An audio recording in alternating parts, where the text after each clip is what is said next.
এই ক্লাসরুমটাতেই হয়তো কেউ প্রথম অক্ষর চিনেছিল। এই মাঠে কত স্বপ্নের দৌড় শুরু হয়েছিল, কিন্তু আজ সব নীরব, সব স্তব্ধ।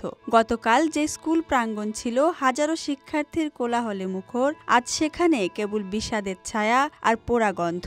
ক্লাস শুরুর ঘণ্টা আজ আর বাজেনি, কারণ ঘণ্টা বাজানোর হাতগুলো যে চিরতরে হারিয়ে গেছে।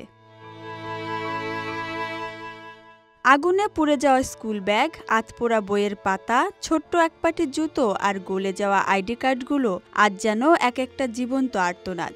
ধ্বংসস্তূপের প্রতিটি জিনিস তাদের গল্প বলতে চায়, তাদের না বলা কথাগুলো বাতাসে ভাসিয়ে দিতে চায়।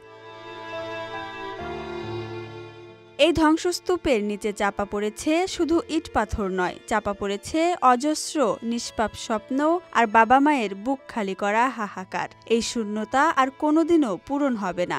আজ শুধু মাইলস্টোন নয়, এই শিশুদের জন্য কাঁদছে পুরো বাংলাদেশ।